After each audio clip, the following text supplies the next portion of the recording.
Por otra parte, yo les había pedido el domingo, les había sugerido que leyeran unos cuantos capítulos, no sé si los leyeron, del libro del profeta Ezequiel, el capítulo 37, 38 y 39. Perfecto, muy bien. Veo que han hecho la tarea. Vamos a orar un momentito en esta tarde y presentar este estudio de la palabra del Señor en oración, pidiendo como siempre su dirección. Espero que podamos aprender con este tema de profecías. Hay que tener pues prudencia, porque aunque si bien es cierto que tenemos muchísimos detalles en la Biblia que nos informan acerca de los acontecimientos finales, hay cosas que como todavía no han sucedido, pues no podemos tal vez categóricamente afirmar que van a ser así, ¿verdad? Pero por lo menos tener una base y más o menos saber qué es lo que el Señor nos está tratando de enseñar en estos tiempos en los que estamos viviendo. Señor, te damos muchas gracias por esta oportunidad nueva que nos das de estudiar tu palabra. Te pedimos que nos des sabiduría para poder exponerla, para poder entenderla, y que tu Espíritu Santo sea el encargado de darnos la luz necesaria, la sabiduría necesaria para poder comprender estos mensajes tan importantes que tú has dejado en tu palabra para tu pueblo. Ayúdanos, Señor, y abre nuestro entendimiento. Te lo pedimos en el nombre precioso de Jesús. Amén y amén. Pedirles también, por favor, que vean la información que les he mandado en esta tarde al grupo de WhatsApp de la iglesia. Si alguien no está en el grupo, pero quiere recibir ese estudio, esa reflexión acerca de lo que representó en su día la fiesta de Purim, que se está celebrando en estos días nuevamente en Israel. Yo hace años ya di una explicación acerca de esos nombres, ¿verdad?, que aparecen a la derecha en las Biblias en hebreo y unas palabras a la izquierda, y cómo hay unas letras pequeñitas y unas letras grandes en comparación con otras, todo lo que eso representa. Y les mandé esta tarde ese artículo porque no tiene desperdicio, es muy interesante. Solamente unos pequeños detalles para despertar el interés, para que vean o para que lean, mejor dicho, ese documental o esa información. La fiesta de Purim se llevó a cabo en los días de la reina Esther, ¿verdad?, y del rey Asuero. En estos días se lee todo el libro de Esther, volviendo a recordar la historia de cómo Dios salvó del exterminio, de la destrucción a todo el pueblo de Israel. Veis que el enemigo siempre quería más y más, ¿verdad? En un principio un hermano mató a otro, pero no fue suficiente. Más adelante vemos cómo el enemigo intenta, mezclar a la raza humana con aquellos engendros espirituales, ¿verdad?, con aquellas deformaciones terribles que produjeron la ira de Dios y tuvo que finalmente mandar el diluvio. Vemos más adelante cómo el faraón no se conformaba con matar a uno, sino con matar a todos los niños. Pero en el libro de Esther lo que vemos es que el diablo quiso ir un paso más allá, y lo que puso en el corazón de un perverso llamado Amán era la exterminación, la aniquilación total del pueblo de Israel, incluido hombres, mujeres, niños, ancianos, etc. El Señor intervino de una forma milagrosa, y esa liberación, ese milagro se recuerda todos los años en una fiesta que, repito, se está celebrando en estos días y que se llama la fiesta de Purim. La palabra Purim viene de la palabra pur, que significa suerte. Purim es suertes, como se echó suerte sobre el pueblo de Israel, y el Señor, pues una vez más, protegió sobrenaturalmente a ese pueblo. Cuando se produce una matanza de los enemigos que querían destruir al pueblo de Israel, el rey Asuero, que es el marido de la reina Esther, le dice: hoy han muerto 500 hombres y los 10 hijos de Amán. ¿Tiene alguna petición más la reina? Y la reina, su esposa Esther, dice: quiero que mañana a los 10 hijos de Amán, que ya estaban muertos, los cuelguen en la horca. Y de ahí hay toda una explicación de esa palabra mañana, de cómo hay momentos en los que la reina Esther dice que se dirigía al rey Asuero, incluso mencionándolo por nombre, pero hay otros momentos en los que simplemente menciona la palabra rey, dando a entender de que le hacía la petición al rey, al Señor Dios Todopoderoso, y vemos cosas muy interesantes de cómo no hace mucho tiempo atrás ahorcaron también a otras 10 personas, y ese artículo que les he mandado esta tarde, yo ya lo había leído hace años, lo conocía, de hecho, les expliqué el tema de los números, de las letras en el libro de Esther, pero quiero que lo lean porque es muy interesante y una vez más se demuestra la credibilidad de la Biblia. La Biblia es un libro matemáticamente perfecto que se adelanta en el espacio y en el tiempo, no solamente dándonos información de cosas que ocurrieron, sino de cosas que ocurrieron, pero que tienen un reflejo y una repercusión en el futuro. Y es muy interesante ese artículo y me gustaría de verdad que lo leyeran con detenimiento. Yo se lo mandé, ya digo, al grupo de WhatsApp, pero si alguien lo quiere tener y no está en el grupo, pues me das tu teléfono y yo te lo mando sin ningún problema, ¿de acuerdo? Nosotros nos vamos al libro de Ezequiel. Ezequiel era un sacerdote que había sido llevado cautivo a Babilonia. Ustedes saben que las tribus del norte que formaron un país y adoptaron el nombre Israel y decidieron que Siquén, la actual Nablus, fuera la capital del reino del norte, fue arrasado tiempo antes de que Nabucodonosor decidiera atacar las tribus del sur. Las tribus del sur, cuando hablo de las tribus del sur, me refiero a la pequeña tribu de Benjamín y a la tribu de Judá, que permanecieron un siglo y pico más en el territorio de Israel. También fueron sacadas de la tierra, fueron llevadas al cautiverio por Nabucodonosor 70 años, y estas dos tribus después retornan. Y ese retorno, todo lo que hicieron, la reconstrucción del templo, de la ciudad, de las murallas, etcétera, pues se nos relata en el libro de Esdras y en el libro de Nehemías, que algunos creen que era un solo libro, no dos como tenemos nosotros en nuestras Biblias, libro de Nehemías y libro de Esther. Se creen que los dos formaban un solo tomo, un solo libro. Pero bueno, independientemente de eso, vemos que Ezequiel está en el cautiverio y él estando en Babilonia, el Señor le revela una serie de cosas acerca de su pueblo. A través de una serie de sueños, de visiones, le muestra el retorno del pueblo de Israel, cómo volverían, y la ciudad de Jerusalén volvería otra vez a ser habitada, etcétera, etcétera. Pero aparte de eso, Ezequiel recibe una serie de revelaciones acerca del futuro, no para su época. Vimos el otro día, por ejemplo, el domingo, que algunas visiones, algunas profecías que recibió Daniel, las escribía, pero el Señor le decía, séllalas, porque esto no es para tu tiempo, esto es para los tiempos finales. Bueno, en cierto sentido también pasó algo parecido con Ezequiel.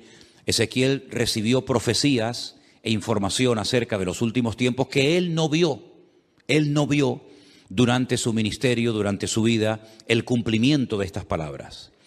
El capítulo 38 y 39 de Ezequiel, digamos que van unidos, porque el 39 es una prolongación de lo que comienza a revelarle el Señor a Ezequiel, y el capítulo comienza diciendo así: vino palabra de Dios diciendo, hijo de hombre. Esta expresión, hijo de hombre, es la forma como el Señor se dirigía y llamaba siempre al profeta Ezequiel.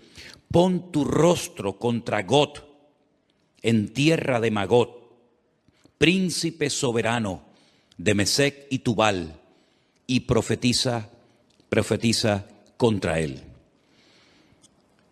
Vamos a ir haciendo pausas según vayamos leyendo, porque hay algunas cosas que tengo que ir diciendo por el camino para que entendamos ciertas y determinadas cosas. Estos nombres que aparecen aquí, Mesec y Tubal, ustedes los van a encontrar en el primer libro de la Biblia. No es la primera vez que aparecen, ni mucho menos. Concretamente en Génesis capítulo 10, versículo 2, nos dice que Mesec y Tubal eran hijos de Jafet. ¿Quién era Jafet? Uno de los 3 hijos de Noé. Noé tuvo a Sem, Can y Jafet. Bueno, pues Jafet tuvo una serie de hijos y uno se llamó Mesec y otro se llamó Tubal. Eran nietos, en este caso serían nietos del patriarca o del personaje de Noé. Es muy interesante ver cómo los hijos de Noé, Sem, Can y Jafet, se fueron por diferentes partes del mundo, ¿verdad? Y conquistaron territorios y tierras. Y bueno, vemos que los europeos tienen un origen, los africanos tienen otro, y cada nación pues tiene un origen diferente, ¿verdad? Y todo procede de los 3 hijos de Noé, Sem, Can y Jafet. Los cananeos, que son los descendientes de Can, nieto de Noé, pues se fueron a lo que conocemos hoy en día como Israel, ¿verdad? Y allí ese país se llamaba en el principio Canaán. Y el Señor sacó a su pueblo de la esclavitud en Egipto para llevarlos a Canaán, donde vivían los cananeos. Y los cananeos, ese país estaba habitado por una serie de países, de reinos, de naciones. La mayoría de ellos los conocemos por nombre.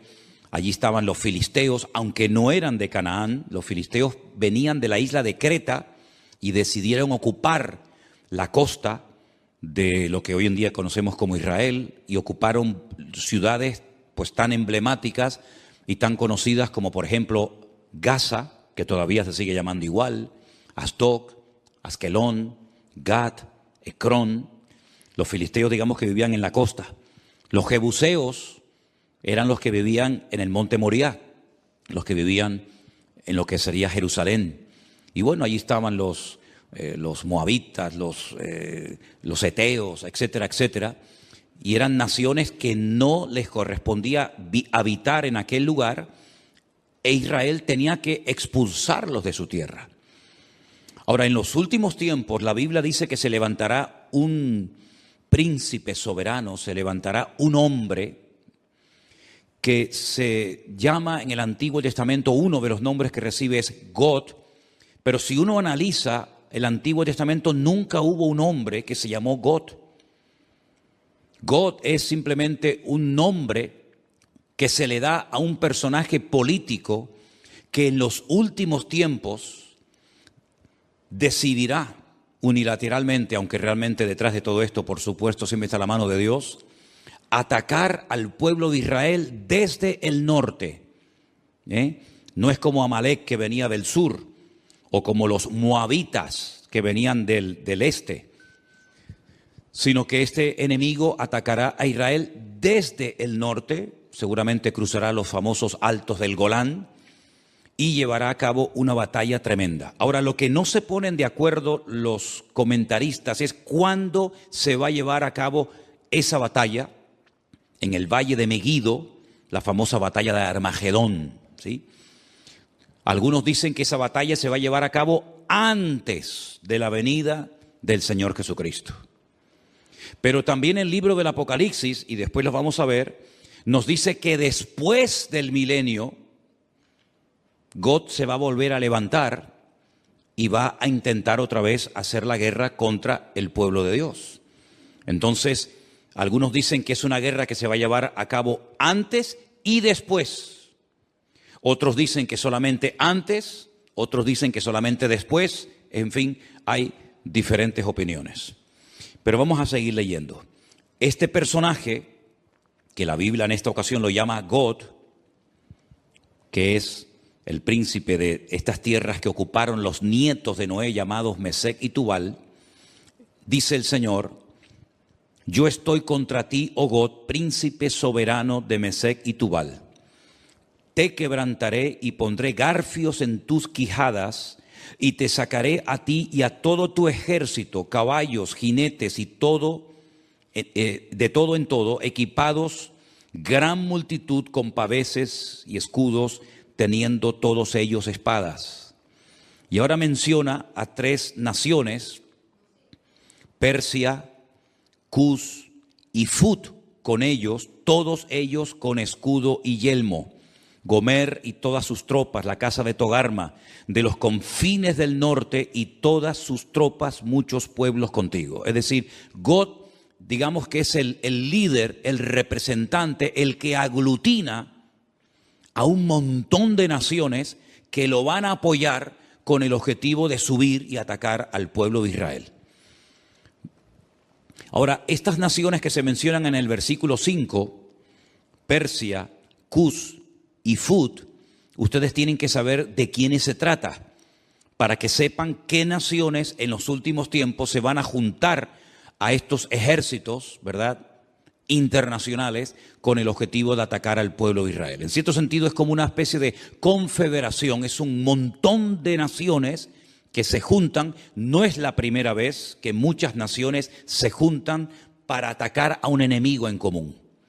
Por ejemplo, en la Segunda Guerra Mundial se juntaron muchas naciones para atacar a los nazis, que en aquel momento eran los que estaban, digamos, controlando Europa. Durante la famosa Guerra de los 6 días y otras guerras que se han llevado a cabo en este último periodo en Israel, ha habido muchas naciones árabes que se unieron para pelear contra Israel. No es nada nuevo, ¿verdad?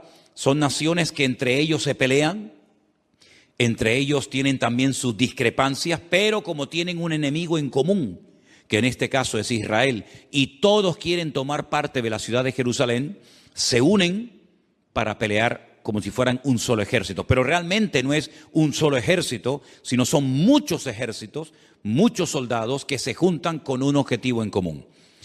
El versículo 5 habla de Persia. Persia es el país de Irán. Ustedes saben que hasta el otro día a Irán se le conocía como Persia. Así que los iraníes no son árabes, son de origen persa. Así que Irán, qué curioso, ¿no? Se está hablando últimamente mucho acerca de este país. Irán también apoyará a God con el objetivo de atacar y destruir al pueblo de Israel. Así que ya tenemos identificado quiénes son los persas. Cus es un país de África, Etiopía. Ustedes saben que Moisés fue criticado por su propia hermana Miriam porque se casó con una mujer cusita. Los cusitas eran o son de Etiopía. Así que Cus en aquel tiempo era Etiopía, actualmente tiene otro nombre, y Fut es el país de Libia, un país que está en el norte de África. Como pueden comprobar, estamos hablando de naciones del norte de Israel, estamos hablando de naciones africanas, estamos hablando de la nación de Libia, y en los últimos tiempos vamos a ver cómo diferentes naciones, y ya lo estamos comenzando a ver, cada nación ya se está posicionando. Unos apoyan a un bando, otros apoyan a otro bando, y estamos viendo cómo se está reorganizando el mundo. Unos a favor de estos por los motivos que sea, otros a favor de estos por sus propios intereses.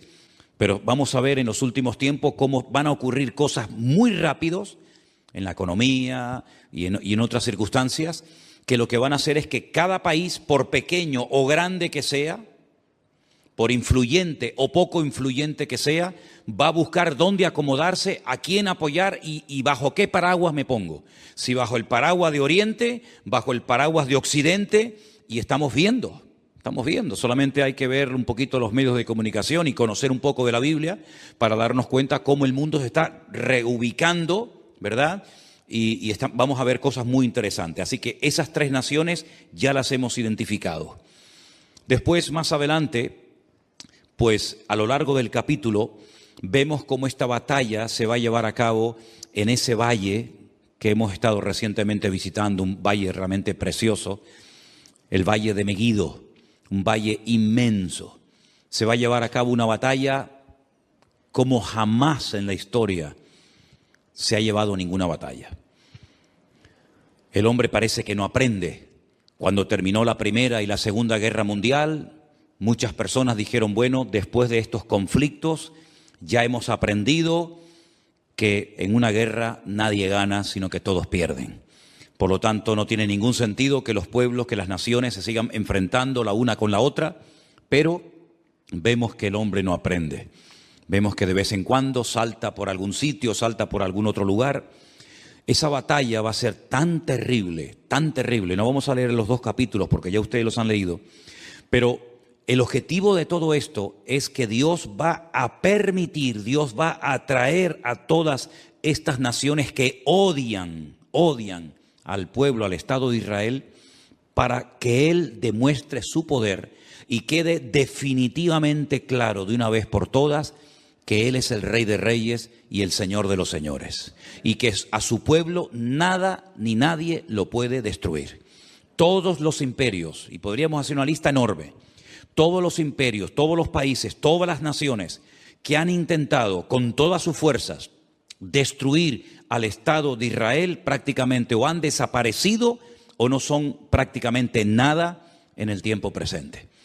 Miren ustedes, por ejemplo, el imperio egipcio, no queda absolutamente nada de él, los babilónicos, los persas, los medos, los griegos, los romanos, diferentes imperios que a lo largo de la historia se propusieron arrasar a este pueblo, porque este pueblo no solamente es un pueblo, no solamente son personas, sino que representa una serie de valores, una serie de principios y sobre todo representa que hay un Dios detrás de esa nación, que hay una Biblia, que hay una palabra de Dios detrás de esa nación, y lo que el enemigo no quiere bajo ningún concepto es que Dios sea reconocido como el soberano de todas las naciones de la tierra.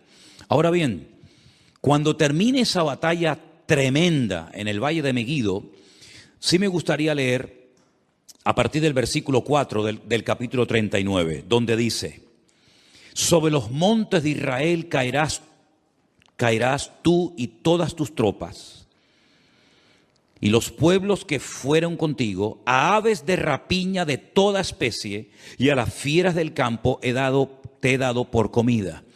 Es muy interesante cuando estuvimos recientemente ahora, hace unas semanas en Israel, que la ruta migratoria más importante de aves en Europa pasa por el Valle de Meguido. El año pasado pasaron 2 billones con B, 2 billones de aves migratorias por el Valle del Jordán, cruzando todo el Valle de Meguido y viniendo cigüeñas, águilas y un montón de aves a Europa y al norte de África, huyendo del frío en las rutas migratorias. Hay un ave de rapiña que son los milanos, que parece como si fuera un águila, que tienen la cola como en forma de horquilla, que en España estaba prácticamente extinguido. Nosotros hemos visto a centenares y a centenares de milanos, que son como un aguilucho grande, revoloteando en el Valle del Jordán hasta hace unas semanas atrás. Es muy interesante ver cómo las aves de rapiña, que tienen su ruta migratoria por ese valle, dice que son llamadas para que coman las carnes de reyes, de príncipes, de soldados, de generales, de comandantes que van a intervenir en ese campo de batalla. Es realmente interesante. Sobre la faz del campo caerás, verso 5, porque yo he hablado, dice Jehová el Señor. Enviaré fuego sobre Magog y sobre los que moran con seguridad en las costas, y sabrán que yo soy el eterno Dios.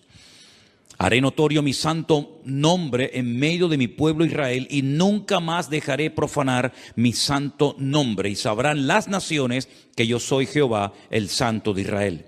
He aquí viene y se cumplirá, dice Jehová el Señor, este es el día del cual yo he hablado. Los moradores de las ciudades de Israel saldrán y encenderán y quemarán armas, escudos, paveses, arcos, saetas, dardos de mano y lanzas, y los quemarán en el fuego 7 años. Armamento que traerán esas naciones servirá de combustible durante 7 años después de que finalice la guerra. No traerán leña del campo ni cortarán de los árboles, sino quemarán las armas al fuego y despojarán a sus despojadores y robarán a los que les robaron, dice Jehová el Señor. En aquel tiempo yo daré a Gog lugar para sepultura allí en Israel. Es allí donde va a ser sepultado, donde va a ser enterrado este personaje, en el valle de los que pasan al oriente del mar, y obstruirá el paso a los transeúntes, pues allí enterrarán a Gog y a toda su multitud, y lo llamarán el valle de Amón Gog, que significa la multitud de Gog. Aquí habla de multitud, no especifica el número de esa multitud, pero el Apocalipsis sí nos da ese dato.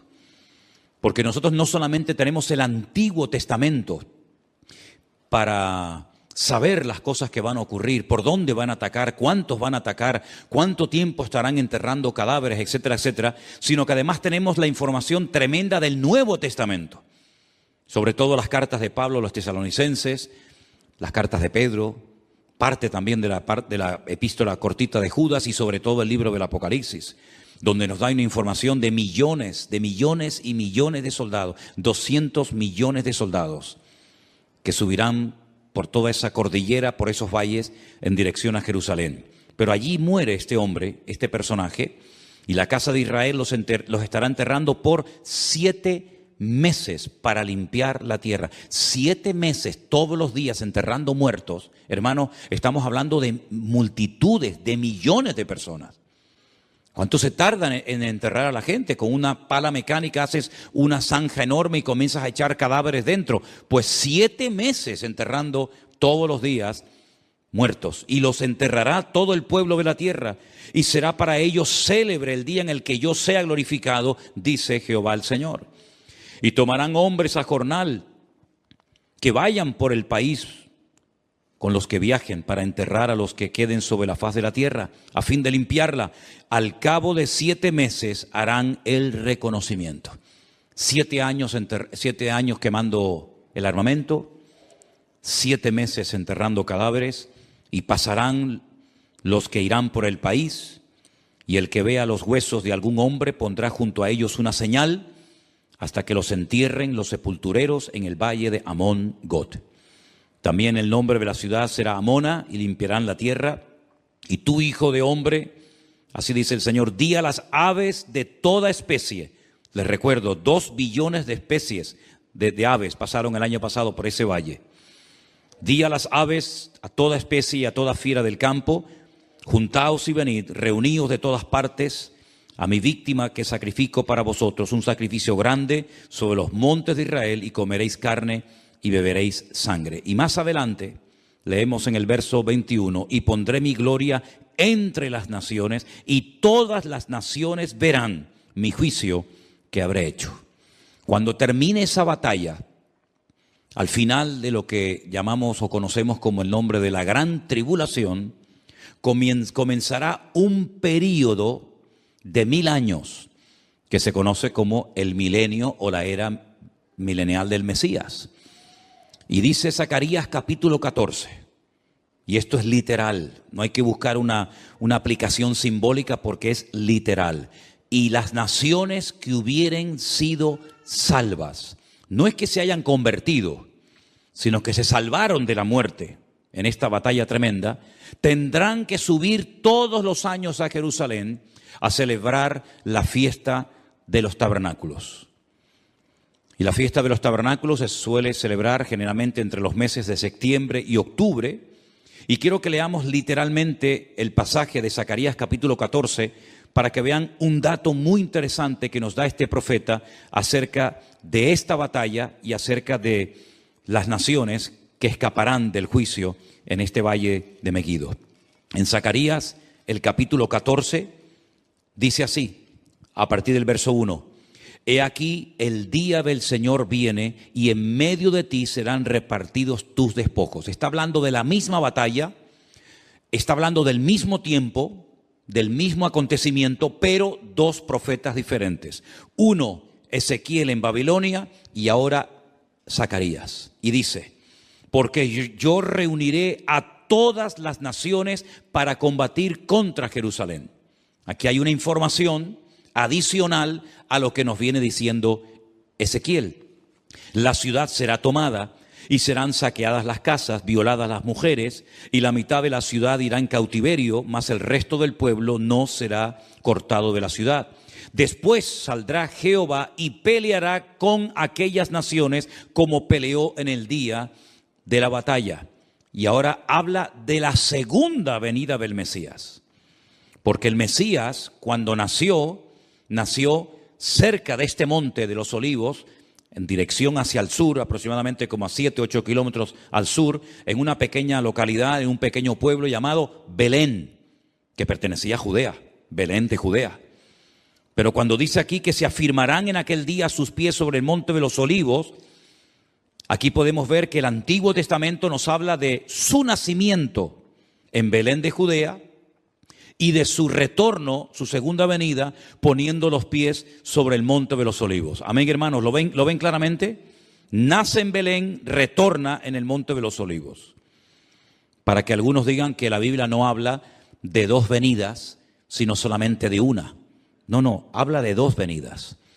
Una que ya se produjo cuando nace en Belén de Judea y otra cuando se afirman sus pies en aquel día sobre el monte de los Olivos que está enfrente de Jerusalén, al oriente, al este, y el monte de los Olivos se partirá por en medio hacia el oriente y hacia el occidente, haciendo un valle muy grande, y la mitad del monte se apartará hacia el norte y la otra mitad hacia el sur. Es decir, si se parte el valle y parte se va hacia el este, parte hacia el oeste y luego se ensancha, se separa el norte y el sur, quiere decir que en esa parte en la que hemos estado muchísimas veces se va a hacer un valle gigantesco, un valle enorme.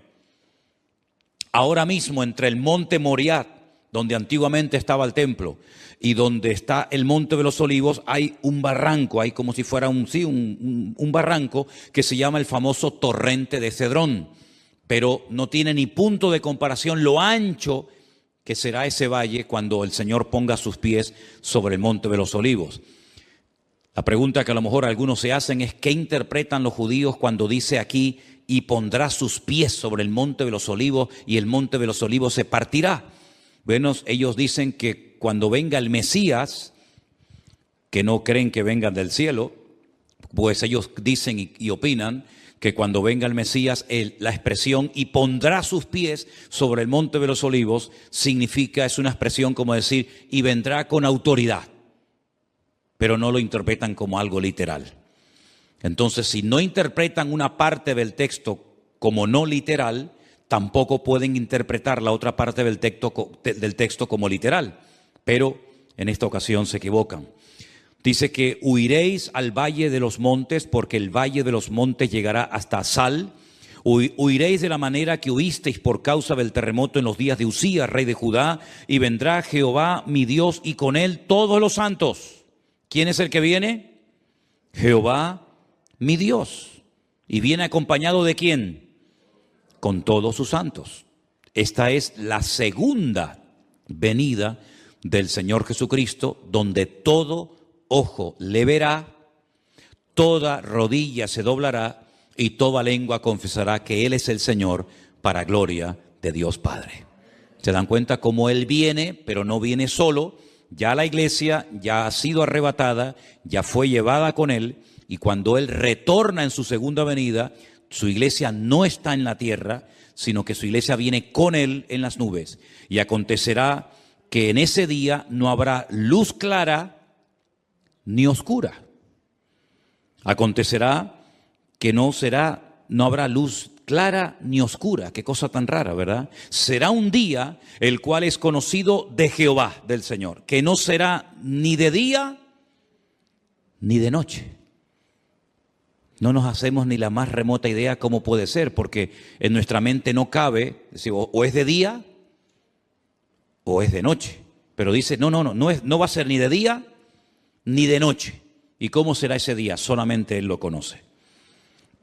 Pero sucederá que al caer la tarde habrá luz. Al caer la tarde, cuando se oculta el sol, es cuando ya se hace la noche.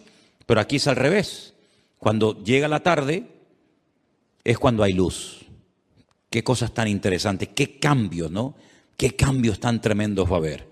Acontecerá también en aquel día que saldrán de Jerusalén aguas vivas como ríos. ¿Saben que hay un barrio en Jerusalén por el cual hemos caminado muchísimas veces, que es el barrio de las 100 puertas? el barrio de los ultraortodoxos judíos, el barrio de Mea Sharim, las 100 puertas, que han descubierto que por debajo de ese barrio corren ríos de agua tremendos, como aguas subterráneas.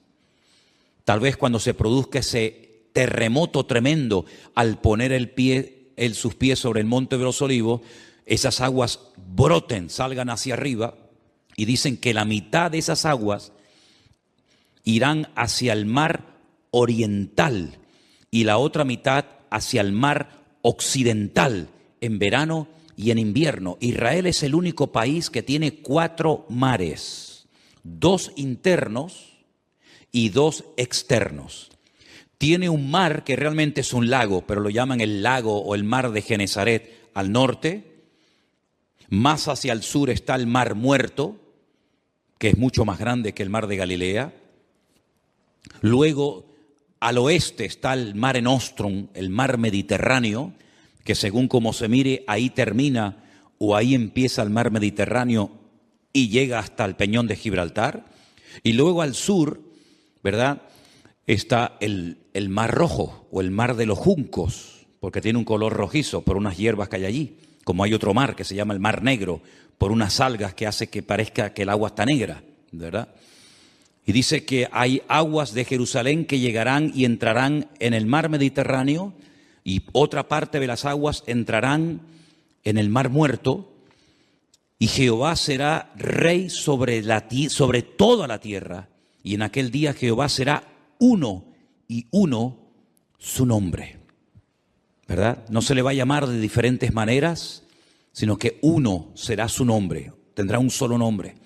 Y toda la tierra se volverá como llanura desde Jeba hasta Rimón, al sur de Jerusalén, y ésta será enaltecida y habitada en su lugar desde la puerta de Benjamín hasta el lugar de la puerta primera, hasta la puerta del ángulo, y desde la torre de Anael hasta los lagares del rey. Y morarán en ella, y no habrá nunca más maldición, sino que Jerusalén será habitada confiadamente. No estamos haciendo referencia a la nueva Jerusalén, que es la que Juan recibe en revelación y que nos cuenta cómo es en el capítulo 21 y el capítulo 22 del libro del Apocalipsis. Esta no es la nueva Jerusalén, esta es la Jerusalén renovada, transformada, pero terrenal, ¿verdad?, en la cual Cristo, con todo su pueblo, sus hijos, estará reinando durante 1000 años. Pero no es la nueva Jerusalén de las calles de oro, las puertas de perla, etc. Pero se vivirá en esa ciudad. Y esta será la plaga con la que herirá Jehová o el Señor a todos los pueblos que pelearon contra Jerusalén. Eso no lo dice Ezequiel. Ezequiel dice que las tropas de Gog, o del anticristo, si lo prefieren así, quieren atacar y destruir Israel, pero dice que morirá, que será enterrado en Israel, pero no dice cómo morirán las personas en el campo de batalla.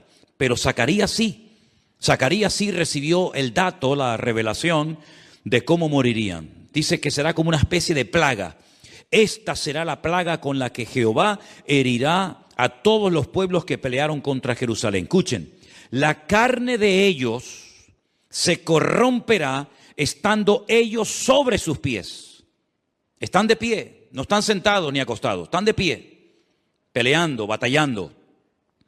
Se consumirán en las cuencas sus ojos y la lengua se les deshará en su boca. ¿Esto qué es? ¿Un ataque bacteriológico? ¿Un ataque nuclear? Pero esta será la forma como morirán esas personas que fueron a atacar a Jerusalén. Acontecerá en aquel día que habrá entre ellos gran pánico enviado por Dios, y trabará cada uno de la mano a su compañero y levantará su mano contra la mano de su compañero. Se matarán entre ellos, se pelearán entre ellos, se matarán entre ellos. Increíble, ¿eh?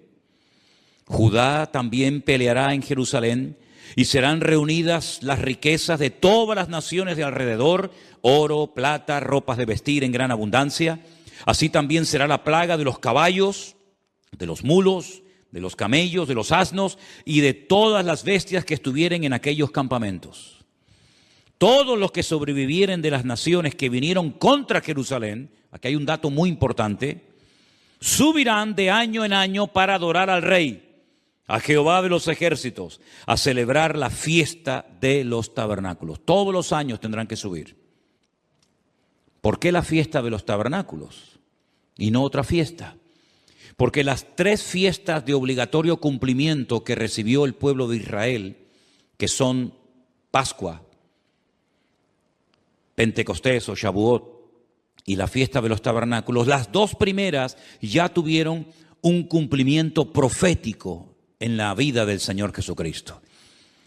Dice Pablo, Él es nuestra Pascua. Jesús fue sacrificado, fue crucificado, murió en la fiesta de Pascua. El cordero que se mataba, al cual no se le podía partir ningún hueso en la fiesta de la Pascua, tipifica, representa al Cordero de Dios que quita el pecado del mundo, que es nuestro Señor Jesucristo. La fiesta de las semanas, o Shavuot, o Pentecostés, como la conocemos nosotros, ya tuvo su cumplimiento profético. Fue el día que el Señor decidió derramar de su Espíritu Santo sobre las 120 personas que estaban en aquel aposento, en aquella casa, y comenzaron a hablar en otras lenguas y comenzaron a evangelizar a miles de personas que se convirtieron en aquel día. Pero la fiesta de los tabernáculos no ha tenido un cumplimiento profético en Cristo. Pero dice en el libro del Apocalipsis que cuando Él venga, Él pondrá su tabernáculo entre los hombres. Y su tabernáculo, su suká, es nada más y nada menos que su misma presencia. Él nació en la fiesta de los tabernáculos y Él exigirá que en la fiesta de los tabernáculos todas las naciones que hubieren sido salvas tienen que subir de año en año a Jerusalén a adorar al Rey, a Jehová de los ejércitos. Y el que no suba, dice la Biblia en el verso 17, no vendrá sobre ellos lluvia. ¿Qué les parece? Si la familia de Egipto no subiere y no viniere, sobre ellos no habrá lluvia. Vendrá la plaga con la que el Señor herirá a las naciones que no subieren a celebrar la fiesta de los tabernáculos. Esta será la pena del pecado de Egipto y del pecado de todas las naciones que no subieren para celebrar la fiesta de los tabernáculos. Así que cuando nosotros decimos que lo mejor y lo peor está por venir, es cierto, queridos hermanos. Cosas tremendas que hemos leído en esta noche, por lo menos en parte, y otras que no hemos leído, tienen que suceder en algún momento. ¿Quién nos iba a decir a nosotros que íbamos a ser protagonistas de ciertas y determinadas cosas que ya han visto y están viendo nuestros ojos cada día? Yo les recuerdo que hace 2 años, solamente 2 años, no se hubiera podido celebrar aquí este culto, porque estábamos todos confinados, encerrados en nuestras casas. Y esa experiencia, que para algunos era una locura y un disparate, que todas las naciones de la tierra, que todos los cristianos del mundo, que todas las iglesias, igual da de la denominación a la que sean, tendrían que cerrar las puertas durante algunas semanas o meses, ya en nosotros es un hecho que ya sabemos que pasó, porque también lo vivimos en carne propia. ¿Y quién nos iba a decir a nosotros lo que estamos viendo en televisión en estos días? ¿Verdad? Parece como decir, ¿pero qué es lo que ha pasado? Si hasta el otro día todo estaba tranquilo y todo estaba bien y ahora se ha disparado el precio de esto y el precio de lo otro y nadie sabe lo que tiene que hacer y nadie sabe lo que va a pasar dentro de media hora y nadie sabe si se va a quedar aquí o va a decir, bueno, vamos también a ir a por el vecino de enfrente. Nadie sabe absolutamente nada. Hay un temor, ¿verdad? Hay una inseguridad y dice la Biblia que en los últimos tiempos habría angustia en las gentes, habría temor, habría miedo, pero en nosotros los cristianos, los que hemos creído, no pueden aflorar, no pueden manifestarse esas actitudes, sino más bien todo lo contrario. Dice, erguíos y levantad vuestras cabezas, porque vuestra redención está a las puertas.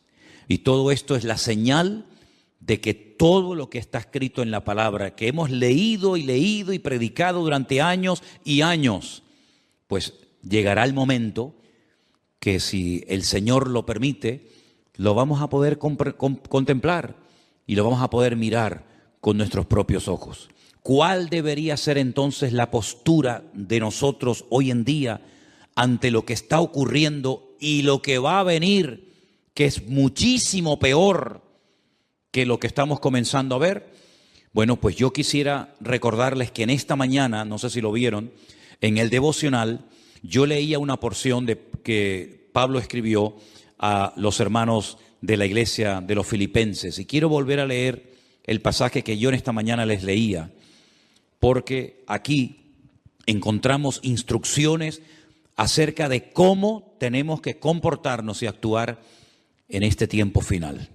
Filipenses capítulo 4, versículo 4 dice: regocijaos en el Señor siempre. Dígalo conmigo: regocijaos en el Señor siempre. No solamente cuando hay dinero y abundancia de trabajo y salud y juventud no, siempre. Ahora, si uno se pregunta en qué momento de la vida se encontraba el autor de esta carta, de estas palabras, pues humanamente hablando, en el peor momento de su vida. Ya era una persona avanzada en edad, una persona que había sufrido muchísimo por la causa del Evangelio y estaba preso en Roma, probablemente a punto de morir. Algunos especulan que si Pablo logró salir de ese encarcelamiento y luego otra vez lo volvieron a meter, me da exactamente igual. Lo que está bien claro es que esta carta, junto con otras 3 más, se escribió desde una cárcel en Roma, que no era una cárcel como las que vemos a veces en televisión, que ocupan los ricos o los poderosos, que parecen que son hoteles de 5 estrellas, sino una mazmorra sin luz, sin agua, con una comida seguramente malísima, con frío, donde él dice que todos le habían abandonado. Es increíble, ¿no? Un hombre que fue de una bendición tan grande para miles y miles de cristianos, y lo sigue siendo hasta nosotros hoy en día, ¿verdad? Y que lo dejaran solo. Dice: solo Lucas está conmigo. Nadie se quedó a su lado. Nadie. Incluso algunos se marcharon, hasta causándole problemas en el peor momento de su vida. Dice: pero el Señor estuvo a mi lado y me dio fuerzas y me libró de la boca del león, y me librará y me preservará para su reino celestial. Gloria a Dios. Y es ahí, en esa cárcel, solo, donde dice: regocijaos en el Señor siempre. Y por si no ha quedado lo suficientemente claro, otra vez lo repito, otra vez lo digo: regocijaos, que es mucho más que alegraos. Vuestra gentileza sea conocida de todos los hombres. El Señor está cerca. Fíjate cómo asocia la venida del Señor con el regocijo que tiene que tener un creyente ante este acontecimiento tremendo que estamos esperando. El Señor viene pronto, por lo tanto regocijaos. Por nada estéis afanosos. Hablando, ¿y de dónde está hablando? Por nada estéis afanosos. Él no pide: hermanos, por favor, oren para que el Señor me saque de aquí. Hermanos, por favor, oren para que no me maten. Hermanos, por favor, oren para que no me torturen. En ningún momento sus peticiones van en esta línea, sino que a veces cuando pide oración es para seguir predicando la palabra, para seguir ganando almas para Cristo. No le da lugar a la tristeza, a la depresión. Por eso yo digo una cosa, hermanos, y lo digo